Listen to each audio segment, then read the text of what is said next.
दोस्तों welcome to intraday trader zone. दोस्तों इस वीडियो में हम लोग डिस्कस करने वाले हैं कि नए लोग जो हैं, नए ट्रेडर जो भी है, स्टॉक मार्केट में जो है अपना शुरुआत कैसे करें। कोशिश करेंगे बिल्कुल सरल भाषा में बात करने की, जैसे नॉर्मली होता है, जैसे ट्रेडिंग पर्पस या इन्वेस्टमेंट कैसे करते हैं, पैसा कैसे ग्रो होता है, तो उसके बारे में जो है डिस्कस करेंगे। हो सकता है पूरा फुल वीडियो जो इस वीडियो में ना आए बड़ा होने के कारण में, तो हो सकता है इसका सेकेंड पार्ट भी, थर्ड पार्ट भी, फोर्थ पार्ट भी लेंगे। तो इसके लिए जो है पूरा पार्ट जानने के लिए जो है चैनल को जो सब्सक्राइब कर लीजिएगा, वीडियो को लाइक कर दीजिएगा, दूसरों तक शेयर कर दीजिएगा, जिससे कि दूसरों को भी इसकी जानकारी मिल सके। तो देखिए अभी स्टॉक मार्केट या शेयर मार्केट, ठीक है, शेयर बाजार है क्या? शेयर बाजार एक ये पार्टनरशिप का बिजनेस है। किसी भी इसमें पैसा कमाने के लिए मेन क्या है, वो है इन्वेस्टमेंट। ठीक है, अभी सपोज मान लीजिए, पहले तो देखिए ये वर्क कैसे करता है। सपोज कि मान लीजिए आप कोई कपड़े की दुकान में गए, ठीक है, आपको एक शर्ट पसंद आ गया और शर्ट का प्राइस जो है लगभग मान लीजिए 2000 बता रहा है दुकानदार आपको, ठीक है, और आपको वो शर्ट लेना है 1000 रुपये में। दुकान में लगभग लगभग सभी कोई बार्गेनिंग करते ही हैं, ठीक है। जहाँ पे फिक्स प्राइस होता है वहाँ की बात अलग है, लेकिन जहाँ पे बार्गेनिंग होता है तो वहाँ पे बार्गेनिंग होता ही है।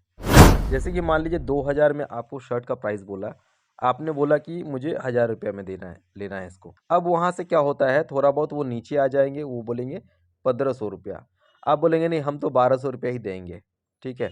तो धीरे धीरे जो है एक ऐसा लेवल आ जाता है जहाँ पे वो जो है प्राइस एक फिक्स होता है और दुकानदार भी आपको बेचता है और आप भी खरीदते हैं, ठीक है। लगभग मान लेते हैं कि 1300 में जो है डील डन हो गया है और आप जो है शर्ट खरीद लिए हैं। तो स्टॉक मार्केट भी वही चीज़ है, क्योंकि स्टॉक मार्केट में नए लोग जो भी आते हैं, वो लोग हमेशा क्या करते हैं, जो रेट उनको लगता है कि रेट जैसे ऊपर जा रहा है तो ये अब मिलेगा ही नहीं मेरे को, तो करंट रेट में जो है बाई कर लेते हैं। तो स्टॉक मार्केट में क्या है, कोशिश वही करना चाहिए, कोशिश वही कीजिए जो हम लोग को कम से कम जो है लोअर लेवल पे पैसा या कोई भी शेयर का प्राइस जो है मिल जाए, तभी बाई करेंगे। तो इसके लिए जो है आप लोग क्या चाहिए, एक पेशेंस चाहिए, एक इंतजार करना पड़ेगा। अगर मार्केट से अगर पैसा बनाना चाहते हैं तो आपको थोड़ा सा वेट करना पड़ेगा उस प्राइस के लिए। जल्दीबाजी यहाँ पे काम नहीं है, जल्दीबाजी करेंगे तो हो सकता है आपको लॉस हो जाए। तो स्टार्टिंग में तो आपको पहले जो है स्टॉक मार्केट का कुछ कुछ नॉलेज होना चाहिए, ठीक है। जैसे क्या, कुछ कुछ कैंडल्स होता है, कैंडल का मतलब क्या होता है, कैंडल स्टिक पैटर्न में कौन सा कैंडल जो है क्या इंडिकेट कर रहा है। एग्जाम्पल के तौर पे अगर यहाँ पे इस कैंडल को ही मान लेते हैं, ठीक है, तो ये कैंडल क्या हो गया, बियरिश इंगल्फिन। बियरिश इंगल्फिन मतलब होता है ये जो इसका प्राइस जो है नीचे आने वाला है, ठीक है। या अभी जो अगर ये जो अभी बन रहा है, ये बियरिश इन बुलिश इंगल्फिन बन रहा है, ठीक है। अगर इसके ऊपर में, अगर ऊपर में क्लोज आता तो फिर यहाँ से जो है ऊपर जाएगा, और ये जो इस लेवल को जो कट कर दिया है, कट करके नीचे लाया है, ये बियरिश मतलब ये नीचे जाएगा। तो हर कैंडल का जो है कुछ ना कुछ जो है मीनिंग्स होता है, ठीक है। तो उस कैंडल को पहले सीखना पड़ेगा आपको, ठीक है। ये एक ऐसा मार्केट है जहाँ पे आपको अगर बिना नॉलेज के अगर आप आते हो स्टॉक मार्केट में, तो आपका जो है लॉस हो सकता है। तो पहला तो ये हो गया, ये जो है आप लोग को हमेशा जो है प्राइस के लिए जो वेट करना पड़ेगा। जैसे बार्गेनिंग करते हैं आप लोग शॉप वगैरह में, तो वैसे इसमें भी आपको वेट करना पड़ेगा, ठीक है। करंट रेट में चल रहा है तो ज़रूरत नहीं है कि स्टॉक मार्केट यहीं पे रहेगा और लॉन्ग टाइम तक चलेगा, तो इसमें कोई जल्दीबाजी नहीं करना है, ठीक है। पॉइंट नंबर 1 हो गया। दूसरा जो पॉइंट है, इसमें जो है ग्रोथ कैसे होता है। कोई भी कंपनी का है, जैसे मान लीजिए किसी कंपनी का शेयर खरीदें, ठीक है, एग्जांपल मानते हैं रिलायंस का। रिलायंस का आप 10 शेयर परचेस कर लिए, ठीक है, 10 परचेस कर लिए, और शेयर का जैसे उस कंपनी का जैसे जैसे ग्रोथ होता है, ठीक है, तो वैसे वैसे जो है कंपनी आपको बेनिफिट देता है। तो जो नए लोग हैं वो लोग पहले तो स्टार्टिंग में जो है आप लोग पहले मतलब जो भी पैटर्न होता है मार्केट में, कैंडल स्टिक पैटर्न, उस पैटर्न को समझिए, ठीक है। अभी यहाँ पे आप लोग देख सकते हैं कि यहाँ पे बियरिश इंगल्फिन बनाया इसलिए नीचे आया, और यहाँ पे जो है बुलिश इंगल्फिन बनाया है, तो ये हो सकता है कि ऊपर की तरफ फिर से जा सकता है। तो ऐसे जो है कैंडल स्टिक पैटर्न जो है उनको जो है आपको सीखना पड़ेगा। कुछ कुछ कैंडल स्टिक पैटर्न जो है बहुत ज़्यादा वर्क करते हैं, जो आपको अगले वीडियो में जो है डिस्कस करेंगे। कौन कौन सा कैंडल स्टिक पैटर्न को जो है हम लोग को सीखना चाहिए, जो मार्केट में अक्सर जो है वर्क करता है। पॉइंट नंबर 2 हो गया आपके लिए क्या, जो हम लोग को जो है शेयर मार्केट में जो भी है इन्वेस्टमेंट जो करते हैं, जैसे जैसे कंपनी ग्रो करता है तो वैसे वैसे ही आपका प्रॉफिट भी ग्रो करता है। मतलब अगर मान लीजिए 10 शेयर खरीद लिए रिलायंस के, तो 10 शेयर के जो है आप जो है ओनर बन गए हैं, ठीक है, पार्टनर बन गए हैं। तो कंपनी जैसे जैसे इसमें ग्रो करता रहेगा तो आपका भी उसमें ग्रो का प्रॉफिट आपको मिलता रहेगा, ठीक है। पॉइंट नंबर 3 जो आता है, नए ट्रेडर जो है स्टार्ट कहाँ से करें, इक्विटी से करें या फिर एफएनओ से करें, यानी डेरिवेटिव से। तो नए ट्रेडर को जो है हमेशा कोशिश करना चाहिए जो इक्विटी में ट्रेड करना चाहिए। मतलब इक्विटी मतलब क्या, उसमें आपको कम से कम जो है 6 मंथ जो है कम से कम आपको इक्विटी में ट्रेड करना चाहिए। इक्विटी मतलब क्या होता है, शेयर का जो भी, अगर इक्विटी में आप एक शेयर भी जो है परचेस कर सकते हैं, लेकिन वो डेरिवेटिव्स में क्या होता है, उसका लॉट फिक्स होता है। सपोज आप रिलायंस इक्विटी में ट्रेड कर रहे हैं, तो रिलायंस का आप एक शेयर परचेस कर सकते हैं, लेकिन वही अगर डेरिवेटिव में करेंगे तो उसका लॉट फिक्स होगा कितना का, 500, 1000 या 250, ऐसा इतना शेयर खरीदना ही पड़ेगा। जबकि आपका अगर कैपेसिटी से ज़्यादा आपके पास अगर शेयर खरीदते हैं तो आपको जो है थोड़ा सा पैनिक हो सकते हैं, थोड़ा डर लग सकता है, और डर के मारे जो है थोड़ा बहुत लॉस देख करके पोजीशन को कट करेंगे बीच। मतलब यहाँ पे क्या है, हम लोग को सपोज हम लोग का कैपिटल है 10,000 का, तो मेरा मानिए 10,000 कैपिटल है, तो 10,000 1 रुपया का भी शेयर मत खरीदिए। 10,000 है तो 10,000 का ही शेयर खरीदिए, ठीक है। जब धीरे धीरे एक्सपीरियंस हो जाएगा उसके बाद में जो है आप लोग जो है अपना मार्जिन के हिसाब से जो है ट्रेड कर सकते हैं, ठीक है। फ़ायदा क्या होगा, अगर आपके पास 10,000 है, 10,000 से ही ट्रेड कर रहे हैं, और आप मान लीजिए कि कोई शेयर जो है 100 रुपये में परचेस किए हैं, ठीक है, उसका प्राइस अगर 80 रुपये आ जाता है, तो यहाँ पे क्या होगा, आपके पास मार्जिन प्रेशर नहीं आएगा। मतलब कि अभी 20 रुपये का लॉस जो चल रहा है, तो वो 20 रुपये में क्या होगा, आपका जो है शेयर का जो वैल्यूएशन कम होगा, ठीक है। और जब ये 100 रुपये से ऊपर मान लीजिए सपोज 120 चला गया, तो आपका शेयर का वैल्यूएशन बढ़ गया, ठीक है। तो इसमें जो है अगर कैपेसिटी से ज़्यादा, अगर मान लीजिए सपोज आपने 10,000 रुपये इन्वेस्ट किया है और 20,000 का जो है आप शेयर खरीद लिए है ब्रोकर के मार्जिन के साथ, ठीक है। तो क्या होगा, जब 20 रुपये जब नीचे आ गया सपोज, तो आपको जो है पैनिक आएगा, कंपनी से जो है आपके पास मैसेज आएगा जो उसका प्राइस जो है डाउन जा रहा है, थोड़ा सा और भी मार्जिन डालिए, ठीक है। तो इसीलिए कोशिश ये कीजिएगा जितना आपके पास कैपिटल है उतना में ही ट्रेड करना है, उससे 1 रुपये ज़्यादा में भी ट्रेड नहीं करना है। पहले तो 6 महीने जो है आपको इस चीज़ में ही काम करना है, जितना कैपिटल है आपके पास में उस कैपिटल से ही हम लोग को शेयर परचेस करना है। नंबर 4 पॉइंट आता है क्या, यहाँ पे जो है शेयर बाज़ार में 2 चीज़ है, एक है इंट्राडे और दूसरा है पोजिशनल। इंट्राडे क्या होता है, इंट्राडे मतलब आज नॉर्मली जैसे मान लीजिए 9:15 में मार्केट खुला और 3:30 में मार्केट क्लोज होता है, तो आप इसमें चाहे जो भी बाई करे जो भी सेल करे, तो वो आपको 9:15 से 9:30 के क्लोजिंग होने से पहले आपको जो है प्रॉफिट को बुक करना है। वही हुआ इंट्राडे, जिसको डे ट्रेडिंग ट्रेडिंग में बोलते हैं। पोजिशनल ट्रेडिंग क्या होता है, जिसको हम लोग डिलीवरी कॉल भी बोलते हैं, डिलीवरी ट्रेड बोलते हैं। आज खरीदा है, 2 दिन 4 दिन 5 दिन 10 दिन 20 दिन साल 2 साल रख सकते हैं, ठीक है। डेरिवेटिव मतलब डिलीवरी में यही होता है, जो पोजिशनल ट्रेडिंग होता है उसमें क्या होता है, पैनिक नहीं होना पड़ता है। इंट्राडे में सपोज कि आपने बाई किया है और नीचे आ गया है, तो आपको जो है लॉस बुक भी करना पड़ सकता है और प्रॉफिट भी हो सकता है। अगर यही माइंडसेट से ट्रेड करें कि हमको पोजिशनल करना है या स्विंग ट्रेडिंग करना है या लॉन्ग टर्म करना है, मिड टर्म करना है, शॉर्ट टर्म करना है, तो हर टर्म का जो है डेफिनेशन अलग अलग है, ठीक है। तो कोशिश कीजिएगा आप लोग डिलीवरी बेसिस ट्रेड करने के लिए, मतलब आज लिया, आज अगर प्रॉफिट मिल रहा है, अच्छा प्रॉफिट मिल रहा है तो बुक कीजिए। अगर मान लीजिए प्रॉफिट अगर अच्छा नहीं मिला, लॉस लग रहा है, तो डरने की ज़रूरत नहीं है, आप उसको होल्ड कर सकते हैं, ठीक है। मतलब पोजिशनल ट्रेडिंग में आपको आज लेंगे, आज होल्ड करके नेक्स्ट डे अगर होता तो डिलीवरी में चला जाता है, पोजिशनल में चला जाता है। तो कुल मिला के जो है अपना टारगेट यही होना चाहिए, किसी भी शेयर को मान लीजिए हम 100 रुपये में ख़रीदे हैं एग्जाम्पल के बेस पे, जब तक कि मेरे को प्रॉफिट नहीं होगा तब तक बेचेंगे नहीं, ठीक है। पैसा आपका है, इसमें आपका पैसा लॉस नहीं होगा, ठीक है। आपका कैपिटल के हिसाब से ही ट्रेड किए, अगर वहाँ पे 80 भी रुपया भी आ जाएगा तो वहाँ पे डरने की चीज़ नहीं है। जब 120 रुपया जाएगा तो भी दिक्कत नहीं है, आप लोग होल्ड कर सकते हैं। तो हाँ, लेकिन एक हर एक चीज़ का जो होता है एक स्टॉप लॉस कहा जाता है, स्टॉप लॉस को मेंटेन करना है। स्टॉप लॉस मेंटेन जो होता है हर शेयर का जो है एक सपोर्ट होता है और एक रेजिस्टेंस होता है, ठीक है। तो ये दोनों चीज़ जो है एक बहुत इंपॉर्टेंट पार्ट होता है। हमें जब भी बाई करता है तो सपोर्ट का जो है हम लोग को हर शेयर का डिफरेंस डिफरेंस सपोर्ट होता है, तो उस सपोर्ट को चेक करना है। अगर वो सपोर्ट को ब्रेक कर देता है तो हम लोग को एग्जिट करना चाहिए, ठीक है। लेकिन आप अगर मिड टर्म और लॉन्ग टाइम ट्रेडर है तो आप लोग होल्ड कर सकते हैं। उसमें क्या कर सकते हैं, यहाँ पे अगर मान लीजिए उसी चीज़ को सपोज कि मान लीजिए आपका 10,000 का कैपिटल है, ठीक है।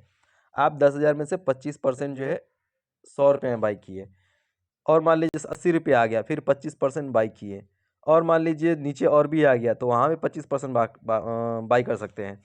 जैसे जैसे अगर एक जगह अगर पैसा नहीं लगा के उस पैसा को थोड़ा थोड़ा करके लगाइए, उसमें क्या होगा, ग्रोथ आपका जल्दी होगा, पैनिक भी कम होगा और एवरेज भी बनता रहेगा। जो भी बड़े ट्रेडर हैं या मान लीजिए आज बड़े बड़े जो भी इन्वेस्टमेंट से पैसा बनाए हैं, बस इसी तरीक़ा से वो लोग इकट्ठा एक बार में ही पूरा पैसा इन्वेस्ट नहीं करते हैं। वो लोग हमेशा जो है पार्ट टू पार्ट बाई करते हैं और पार्ट टू पार्ट जो है बुक करते हैं, ठीक है। तो नंबर 4 पॉइंट हो गया इंट्राडे और पोजिशनल। तो बेसिकली मैं जो सजेस्ट करता हूँ, मैं सजेस्ट करता हूँ पोजिशनल बेसिस पे। लगभग 3 साल हो गया इस चैनल का। और इन्वेस्टमेंट का फ़ायदा क्या है, जब मैं मार्केट में नया आया था, जब चल रहा था 2009, ठीक है, उस टाइम में निफ्टी हुआ करता था लगभग 4,000 के आसपास में जो है निफ्टी हुआ करता था। और अभी देख सकते हैं निफ्टी जो है वो आ गया है करीब 22,000 प्लस आ गया है। तो सोचिए इतने सालों में जो है कितना ग्रो किया है। उस टाइम में जो भी इन्वेस्टमेंट किया होगा तो कितना ग्रोथ आया होगा उसके पैसे में। उस टाइम में जैसे जिस टाइम में नया तब उस टाइम में टीवीएस मोटर का प्राइस चल रहा था करीब 50 रुपये के आसपास में जो है टीवीएस मोटर का प्राइस था। और अभी जो है करीब 2,000 के ऊपर में जो टीवीएस मोटर का प्राइस है। और ये ऑलरेडी भी आप लोग को करीब 1 साल पहले भी बताया था, जब टीवीएस मोटर 500-600 के रेंज में चल रहा था, तब भी बताया था कि ये एक आइसर मोटर बनने वाला है। तो इन्वेस्टमेंट करने का जो है पावर यही है। अगर इन्वेस्टमेंट माइंड सेट से आप ट्रेडिंग कर रहे हैं तो आप लोग का जो है यहाँ पे कुछ पैनिक नहीं होगा और पैसा जो है अच्छा खासा जनरेट होता है। अब हम लोग को देखना है, फिफ्थ जो पॉइंट आता है, हम लोग इन्वेस्टमेंट करें तो किस लेवल पे करें। मार्केट में 2 पॉइंट होता है, ठीक है। एक होता है बॉटम, एक होता है टॉप, यानी पिक पॉइंट होता है। तो इन्वेस्टमेंट करने का जो कोशिश होना चाहिए इस लेवल पे नहीं करना चाहिए, ठीक है। जो टॉप लेवल है अभी, तो इस लेवल पे ट्रेड मतलब इन्वेस्टमेंट नहीं करना चाहिए। हमेशा इन्वेस्टमेंट के लिए जो है हमेशा वेट करना होता है कि नीचे लेवल पे जो है कब आएगा। जब नीचे लेवल पे आता है मार्केट, उस टाइम में ही इन्वेस्टमेंट का मौका होता है। बल्कि जो भी नए ट्रेडर हैं वहाँ पे जो है जब नीचे आ जाता है तो उनको लगता है कि मार्केट जो है क्रैश हो जाएगी, हो गया मार्केट जीरो हो जाएगा, ठीक है। तो वहाँ पे पैनिक पे लोग जो है एग्जिट करते हैं, बल्कि नहीं, ये गलत है। जब मार्केट नीचे आया ना, उस टाइम में धीरे धीरे धीरे जो है अपना शेयर को बाई कीजिए, एक अच्छा शेयर, ठीक है। मैं जो भी शेयर है, जैसे आप अगर निफ्टी 50 के शेयर्स ले सकते हैं, उसमें जो है मूवमेंट धीरे धीरे होता है लेकिन अच्छा खासा पैसा देता है। Small cap mid cap stock भी है तो उसमें जो है सर्किट लगता है, तो बाइंग सर्किट तो अच्छा लगता है, मगर जब सेलिंग सर्किट होने लगता है तो वहाँ पे दिमाग ख़राब हो जाता है, वहाँ पे जो है कभी कभी फंस भी जाते हैं। तो इसीलिए जो है कोशिश कीजिए ब्लू चिप स्टॉक जो होते हैं उसमें इन्वेस्टमेंट करने का, पैसा उसमें ही बनता है और अच्छा पैसा बनता है। जो भी हमारे चैनल में नए हैं, आप स्टार्टिंग से जाके वीडियो देखिए, तो तब तब जो शेयर्स जो दिए थे और अभी का शेयर्स का, उन्हीं शेयर का प्राइस देखिए, तो आप खुद ब खुद समझ जाएंगे क्या पावर है इन्वेस्टमेंट में। इन्वेस्टमेंट में हमेशा जो है आपको प्रॉफिट मिलेगा, लेकिन इन्वेस्टमेंट में जो है आपको थोड़ा सा पेशेंस रखना ज़रूरी है। मैं ये नहीं बोलता हूँ कि किसी भी स्टॉक में जो है डबल हो जाए तो प्रॉफिट को बुक कीजिए। आप अगर मान लीजिए स्विंग ट्रेडिंग कर रहे हैं, यहाँ पे 8% से 15% के बीच में अगर आपको रिटर्न मिल रहा है एक स्टॉक में इन्वेस्टमेंट में, तो ये एक अच्छा रिटर्न है, ठीक है। अगर मान लीजिए 8% से 15%, अगर मान लीजिए 3 महीना से 4 महीना भी लग जाए तो साल में आज जो है आपको 4 बार जो है मौका मिलेगा, ठीक है। 4 बार आपको मौका मिल जाएगा। तो अगर मान लीजिए 15% करके भी मान लेते हैं, सपोज़ कि मान लीजिए 15% करके ही मान लेते हैं, जो 3 महीना 4 महीना में रिटर्न आ रहा है, तो इसी चीज़ को रोटेट अगर करते हैं तो करीब लगभग 50 से 60% का जो है रिटर्न आ जाता है स्टॉक मार्केट में, जो कि इतना रिटर्न जो है कोई भी मार्केट नहीं दे पाता है। इसीलिए जो है सारे लोग जो है इसके पीछे पागल हैं, जो स्टॉक मार्केट में हम लोग पैसा लगाना है। लेकिन क्या है, 60% रिटर्न कमाने के लिए जो है आपको थोड़ा सा पेशेंस की ज़रूरत है, ठीक है। हम लोग को यहाँ पे देख सकते हैं, आप लोग ध्यान दिए होंगे, हम लोग अगर कोई भी अगर सेल कॉल देते हैं, ठीक है, तो हमेशा जो है सेल कॉल उसी में स्टॉक में मिला है जो टॉप लेवल पे चल रहा है, ठीक है। ये सपोज टॉप लेवल है तो टॉप लेवल पे ही आपको सेल कॉल दिया जाएगा। यहाँ पे हम लोग बाई कॉल जो है सजेस्ट नहीं करते हैं। अगर बाई कॉल यहाँ पे आता है तो हम लोग यहाँ पे बाई कॉल ही सजेस्ट करते हैं। यहाँ पे सेल कॉल जो है सजेस्ट नहीं करते हैं, क्योंकि हमेशा जो नियम है मार्केट का, सर्किल जो है मार्केट का हमेशा ऐसा बनता है, ठीक है। कोई भी स्टॉक जो है धीरे धीरे जो है ऊपर की तरफ जाता है, एक रेजिस्टेंस लेता है, फिर उसको जो है नीचे ही आना है, फिर वो जो है स्टार्ट यहीं से होता है, फिर ऐसे से चलता रहता है। तो हमेशा कोशिश यही करना है जब लोअर लेवल के आसपास में आए, जहाँ से स्टॉक अगर मान लीजिए कि 10% 15% का करेक्शन हो चुका स्टॉक और अच्छा स्टॉक है, तो वहाँ पे डरने की ज़रूरत नहीं है, वहाँ पे थोड़ा बहुत जो है इन्वेस्टमेंट करके चलिए। और जब ऊपर जाता है मार्केट, तो ग्रीडी भी नहीं होना है, लालच भी नहीं करना है, और यहाँ पे जो है प्रॉफिट को बुक करना स्टार्ट करना है। भले वो कहीं भी, सपोज़ कि मान लीजिए किसी भी स्टॉक में सपोज़ यहाँ से जा रहा है, ठीक है, इसका रेजिस्टेंस पॉइंट है, भले ये तोड़ के निकल जाए, लेकिन अगर आपका टारगेट ये बना के रखे हैं तो यहाँ पे प्रॉफिट को बुक कीजिए। ये फिर से जो है वापस आएगा ही, अगर सपोज़ ऊपर जाएगा, अगर नहीं आया तो इस लेवल को वापस से टेस्ट करेगा, फिर जो है यहाँ से जो है ऊपर जाएगा, और या फिर इसको जो है ब्रेक करके नीचे आएगा। तो हमेशा कोशिश यही करना है, जो बायर्स है वो लोग नीचे में बाई करें और ऊपर में जाके प्रॉफिट बुक करने में हिचकिचाए ना, क्योंकि बहुत समय ऐसा देखा गया है आया हुआ प्रॉफिट भी चला जाता है। मार्केट में जो भी ग्रीडी है, जो भी लालच करता है, तो मार्केट में ज़्यादा दिन टिक नहीं पाते हैं। पॉइंट नंबर 6 आता है, देखिए, हम लोग अगर किसी भी शेयर को खरीदेंगे तो कहाँ से खरीदेंगे, ठीक है। जैसे मान लीजिए कोई लेवल होना चाहिए जब खरीदने के लिए, तो एक बार देखिए, एक तो मेरा जो सजेशन रहता है, ब्लू चिप स्टॉक जो होता है, जैसे रिलायंस हो गया, Tata steel, Tata motor, Bajaj auto, hero motor, जो ब्लू चिप अच्छे अच्छे स्टॉक है, उन सब स्टॉक में इन्वेस्ट कीजिए और पैसा जो है अच्छा खासा रिटर्न मिल सकता है। रिसेंट में देखे होंगे, जैसे अदानी पोर्ट, अदानी इंड, कितना बड़ा न्यूज़ आया था, डाउनफॉल, कितना जैसे डाउनफॉल आया था, वहाँ से क्या हुआ, स्टॉक चला गया। तो पैनिक में जो है नहीं रहना है, ठीक है। हाँ, किसी कंपनी में मान लीजिए स्कैम हो रहा है, घोटाला चल रहा है कंपनी में, तो उस शेयर को जो है होल्ड करने की ज़रूरत नहीं है, उसमें जो है क्विक से क्विक टाइम में प्रॉफिट को बुक कीजिए, प्रॉफिट आ रहा है तो, ठीक है। स्टॉक को सिलेक्शन अगर करना है तो वही है, मार्केट जो है टॉप लेवल से अगर मान लीजिए 10% के करीब अगर डाउनफॉल आ चुका है, तब धीरे धीरे पार्टली पार्टली जो है उसको मतलब बाई करना शुरू कीजिए, और टॉप लेवल जब जो पुराना रेट है तो वहाँ पे जो है आप बुक कर सकते हैं। इसके लिए जो है आप लोग को थोड़ा सा एक दो चीज़ सीखना पड़ेगा। ये है एक डब्लू पैटर्न और एक है एम पैटर्न। डब्लू पैटर्न क्या होता है, जब ये स्टॉक आता है, नीचे जब आ रहा है, फिर ऊपर जाता है, फिर एक बार नीचे आता है, और यहाँ से जब बाउंस होता है, तब वो स्टॉक जो है ऊपर जाने की कोशिश ज़्यादा करेगा, ठीक है। तो ये एक डब्लू पैटर्न भी सीख लीजिएगा, बहुत सारे वीडियो मिल जाएंगे यूट्यूब पे। और दूसरा जो है वो एम पैटर्न। एम पैटर्न में क्या होता है, नीचे से स्टॉक ऊपर गया, फिर वो नीचे आया, फिर ऊपर गया, फिर यहाँ से जो है फिर प्रॉफिट बुकिंग आता है। तो ये दो पैटर्न को आप लोग सीख सकते हैं, एम पैटर्न और डब्लू पैटर्न, ठीक है। जो लोग भी बिगिनर्स हैं वो लोग इस चीज़ को देख सकते हैं। अब जो स्टॉक सिलेक्शन जो है उसका दूसरा चीज़ भी क्या है, हम लोग जो है यहाँ पे दो चीज़ देखते हैं, ठीक है।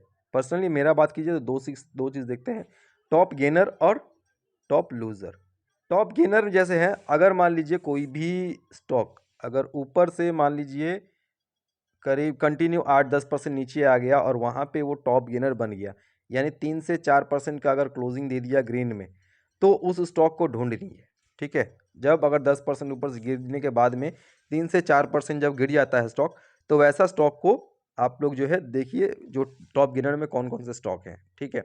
वो सब शेयर को जो है बाई करना है, क्योंकि 3% 4% नॉर्मल जनता जो है इसको बाई नहीं करता है। वहाँ पे जो है FIDI या बड़े बड़े ऑपरेटर्स जो है वो लोग अपना बाइंग इंटरेस्ट दिखाता है, तभी जाके 3 से 4% में जाके क्लोज होता है। तो वैसे वैसे स्टॉक को जो है बाई करना है।